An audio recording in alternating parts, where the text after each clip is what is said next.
Rajasthan Royals को गुवाहाटी में हुए अपने हालिया आईपीएल मुकाबले में कोलकाता नाइट राइडर्स के खिलाफ निराशाजनक हार का सामना करना सा पड़ा। रॉयल्स ने 151 रन का लक्ष्य रखा था, लेकिन नाइट राइडर्स ने उन्हें पूरी तरह से मात दे दी। क्विंटन डी कॉक मैच के स्टार रहे, जिन्होंने नाबाद 90 रन बनाकर अपनी टीम को 8 विकेट से जीत दिलाई। इस हार ने रॉयल्स की रणनीति, खासकर उनके बल्लेबाजी क्रम पर गंभीर सवाल खड़े कर दिए हैं। अच्छी बल्लेबाजी वाली पिच पर रॉयल्स का 151 रन का स्कोर हमेशा से कम लग रहा था। नाइट राइडर्स पर दबाव बनाने के लिए उन्हें शुरुआती विकेटों की जरूरत थी। हालांकि डी कॉक की धमाकेदार पारी की बदौलत कोलकाता नाइट राइडर्स ने आसानी से लक्ष्य का पीछा कर लिया। इस मैच ने रॉयल्स को ज्यादा आक्रामक और गतिशील दृष्टिकोण अपनाने की जरूरत को उजागर किया, खासकर दबाव वाली स्थितियों में।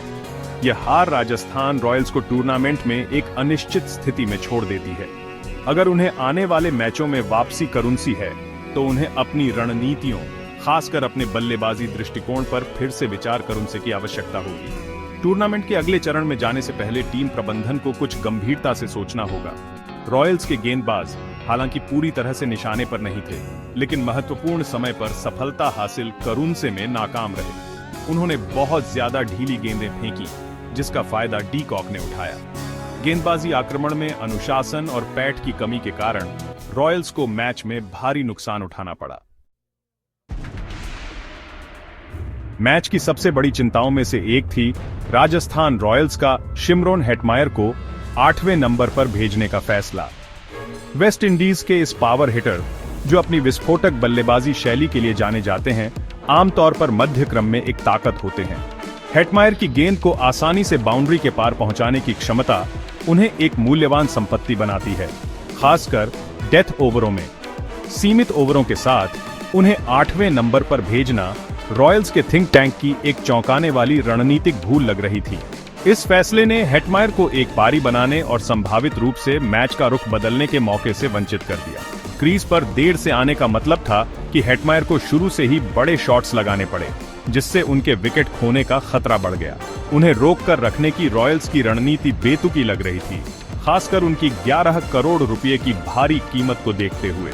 अगर रॉयल्स अपनी पूरी क्षमता का इस्तेमाल करना चाहते हैं, तो उनके लिए हेटमायर की पावर हिटिंग का प्रभावी ढंग से उपयोग करना जरूरी है। रॉयल्स के प्रबंधन को हर किसी के मन में उठ रहे इस सवाल का जवाब देना होगा, हेटमायर को बल्लेबाजी क्रम में ऊपर क्यों नहीं भेजा गया। तेजी से रन बनाने की उनकी क्षमता निर्विवाद है, और निचले क्रम में उनका जाना टीम की रणनीति के बारे में गंभीर चिंताएं पैदा करता है। न्यूजीलैंड के पूर्व क्रिकेटर और कमेंटेटर साइमन डॉल रॉयल्स के हेटमायर को निचले क्रम में भेजने के फैसले की विशेष रूप से आलोचना कर रहे थे। डॉल, जो अपनी सूक्ष्म टिप्पणियों के लिए जाने जाते हैं, ने हेटमायर जैसे खिलाड़ी का ज्यादा प्रभावशाली भूमिका में इस्तेमाल न करने के पीछे के तर्क पर सवाल उठाया।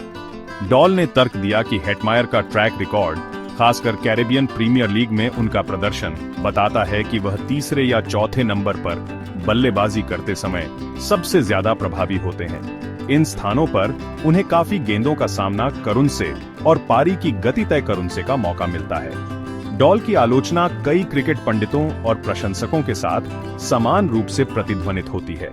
जब हेटमायर केवल कुछ ही ओवर शेष रहने पर बल्लेबाजी करने से आते हैं, तो उनका संभावित प्रभाव काफी कम हो जाता है। रॉयल्स को डॉल की सलाह पर ध्यान देना चाहिए और भविष्य के मैचों में हेटमायर के लिए अपनी रणनीति पर पुनर्विचार करना चाहिए। डॉल की टिप्पणियां इस बात पर जोर देती हैं कि रॉयल्स को अपने दृष्टिकोण में ज्यादा लचीला और अनुकूल होने की आवश्यकता है। एक कठोर बल्लेबाजी क्रम पर टिके रहना हानिकारक हो सकता है, खासकर T20 क्रिकेट जैसे गतिशील प्रारूप में। रॉयल्स को अपने संसाधनों का प्रभावी ढंग से उपयोग करना सीखना चाहिए और लाभ प्राप्त करने के लिए साहसिक निर्णय लेने के लिए तैयार रहना चाहिए। भाग 4, क्या रुख बदलेगा?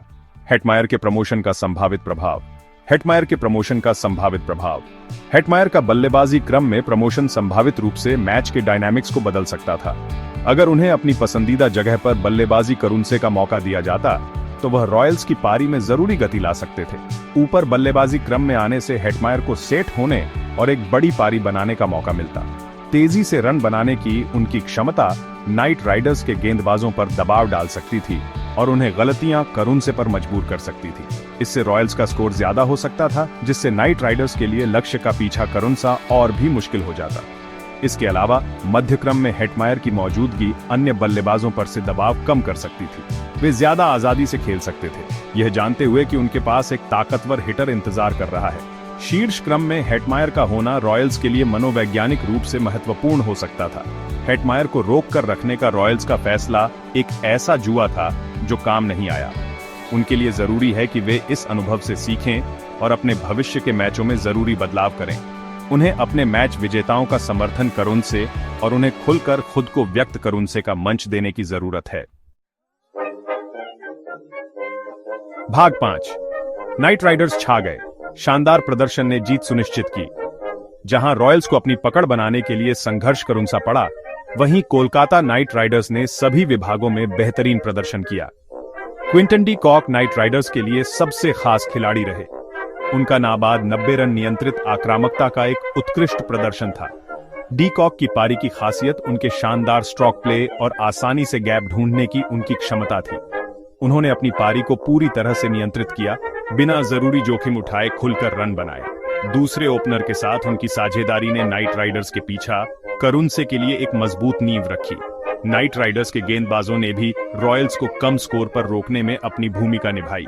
वरुण चक्रवर्ती और मोइन अली सबसे अच्छे गेंदबाज रहे, जिन्होंने अनुशासन के साथ गेंदबाजी की और पिच से टर्न हासिल किया। चक्रवर्ती की विविधताएं और अली की फ्लाइट और चतुराई रॉयल्स के बल्लेबाजों के लिए बहुत ज्यादा साबित हुई।